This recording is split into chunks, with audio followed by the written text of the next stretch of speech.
Swaraj Abhiyan is a continuity of that struggle, that people's movement that we witnessed on Ramlila Maidan. That movement led to Aam Aadmi Party, and I'm very happy that it did so. But in many ways, that cause was compromised, and people who came out for the first time in their life felt something was going to happen to my country. They feel dejected, they feel let down. Swaraj Abhiyan is a way of giving them hope once again. In Swaraj Abhiyan, we are saying, yes, keeping your one foot in electoral politics is good. It is even necessary. But putting both your feet there is a recipe for disaster. So we have learnt our lessons. In Swaraj Abhiyan, we want to create a political movement which may take to electoral politics. As yet it has not. We have decided not to get into this right away, which may later, but which equally takes seriously struggle, constructive work, creating ideas, and building character. All this is part of political work. What happens usually in our country is we like to deify a person, hero worshipping, and you ultimately need a central figure around whom the whole polity or the whole party or the whole movement revolves. You want to do something different with Swaraj Abhiyan. How confident are you about its success? Because our whole mindset and perspective is we need a figure, we need a hero, we need a fighter to fight our cause. That's the Indian mentality. That is precisely what we need to struggle against. 3 years ago, people said Indians are corrupt. Indians will never get up against corruption. People have accepted corruption. But we changed it. We challenged it in some ways. Similarly, this personality cult can and should be challenged. In a democracy, we need to be able to do that. We are trying. The few things that we have launched in Swaraj Abhiyan are the following. We have started a farmers' movement all over the country, not only on the question of land acquisition, which has attracted some attention, but also on the question of farmers' income and on the compensation they have, or the lack of compensation on crop damage. That's one. Second is the initiative about creating anti-corruption fora all over the country. Prashant Bhushan would lead this. Third is communal harmony committee, Aman committees, because the Hindu-Muslim situation is getting worse in North India. It is being stoked to time with the Uttar Pradesh election. It is deliberate. And on both sides, the situation is getting worse, especially in view of the Uttar Pradesh election. So we would have Aman committees as many places as we can. Fourth, we are creating Swaraj Kendras, local centers where citizens can come together and solve their own problem. They don't need parties, they don't need government to do so.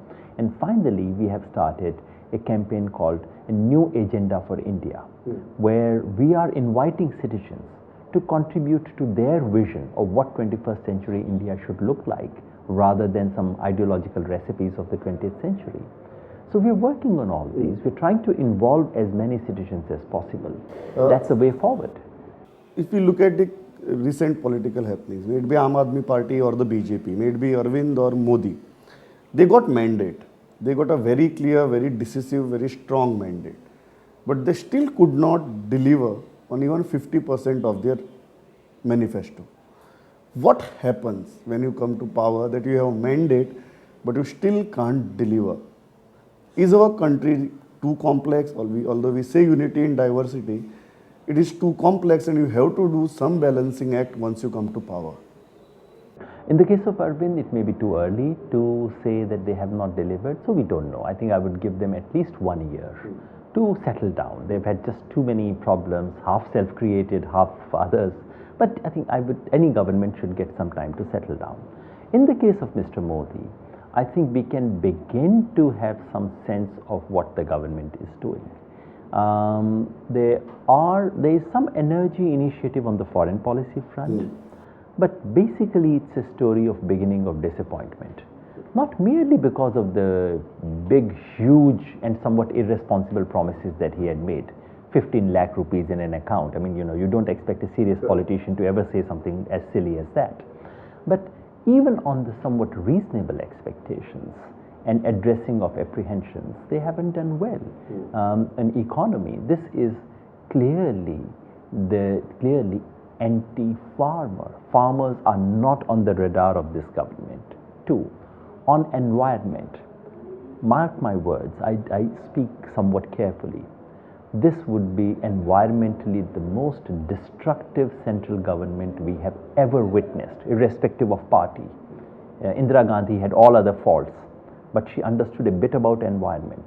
Atal Bihari Vajpayee was never into these kinds of things. This government would roll back whatever environmental security safety we have achieved in the last 20 years. It will use the mandate to do that. It is using the mandate to, in the name of development, environmental safeguards are being destroyed. That's a very negative thing for this government. On the communal front, the kind of, this Prime Minister is clearly not tongue-tied. He has no problems in speaking. Why is he silent when he needs to speak?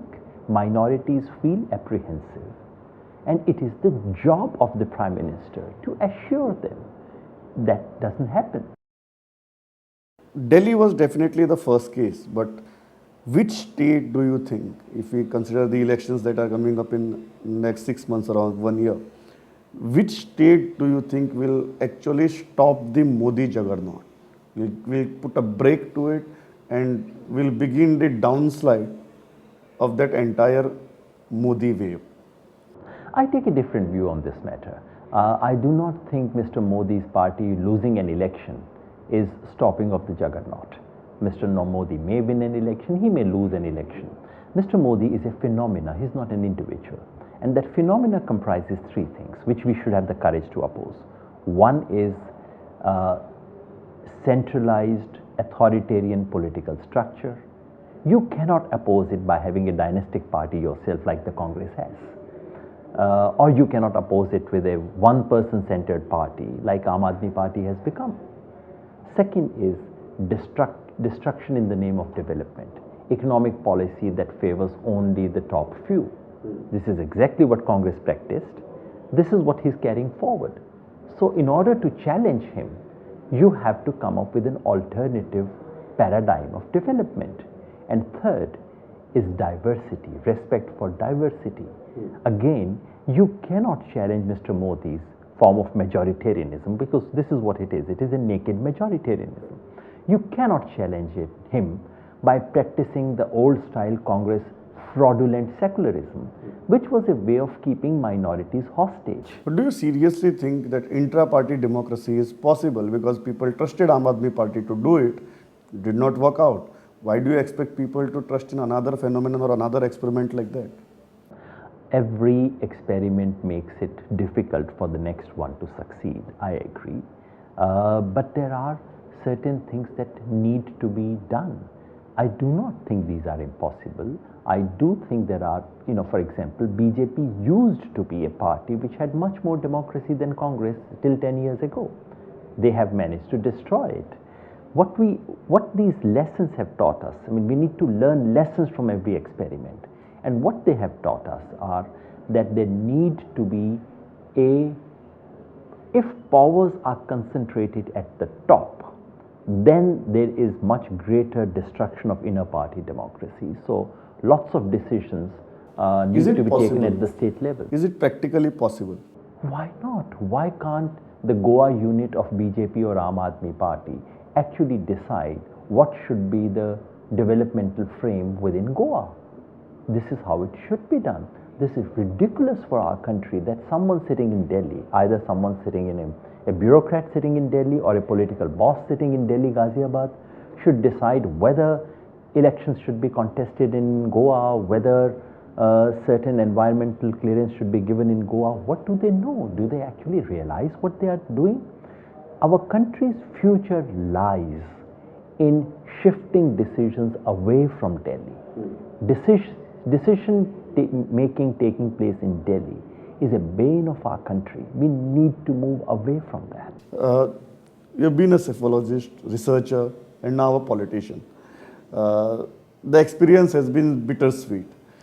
You regret leaving that area, leaving that arena and getting into a different arena where it's dirty, it's murky, and a person like you who is very sensitive would be more pained by the happenings than what is happening around. Actually, no, not No one regrets. day. Not for a day did I think I wanted to go back to academia and doing election forecasting. This business of trying to make future is much better than trying to predict future. It's been painful, I cannot deny.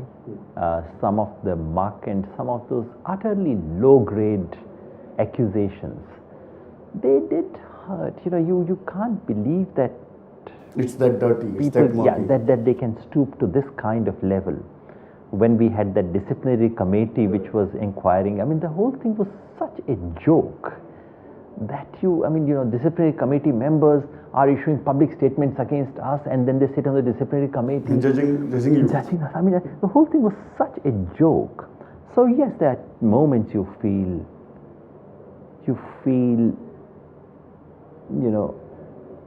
is this what you wanted to take?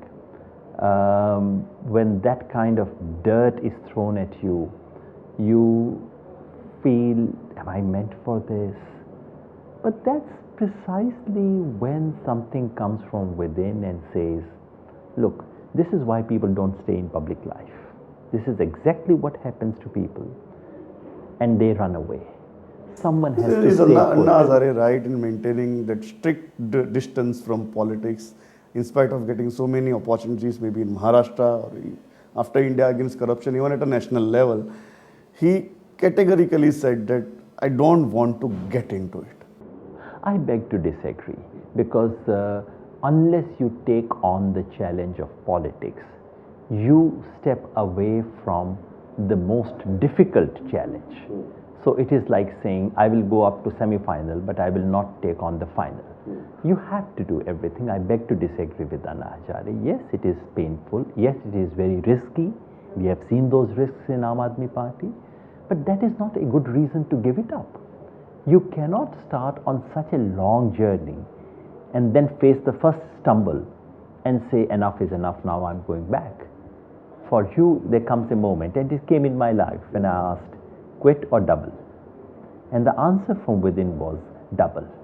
You have to put in extra energy, which is what we are doing. That's what Swaraj Abhiyan is all about. Last question, you have any hopes from Aam Aadmi Party, or it's only Swaraj Abhiyan now? I have a lot of hope from ordinary volunteers of Aam Aadmi Party. I think the leadership may have compromised, and it's very sad to see what the leadership does every second or third Any day. advice We get to to Arvind? hear, No advice. Look, a leader knows what is happening, and whatever advice we had to give, we tendered it in ample measure, and we were punished precisely for giving this advice, which was unwanted. But the important point is to underline that Aam Aadmi Party continues to have volunteers, some of who are the finest individuals in our public life. The leaders may have compromised, ordinary volunteers have not. And they have to decide, can they prevail upon this leadership? Or do they have no option except to come out, like we were thrown out? I would not say to everyone, please come out.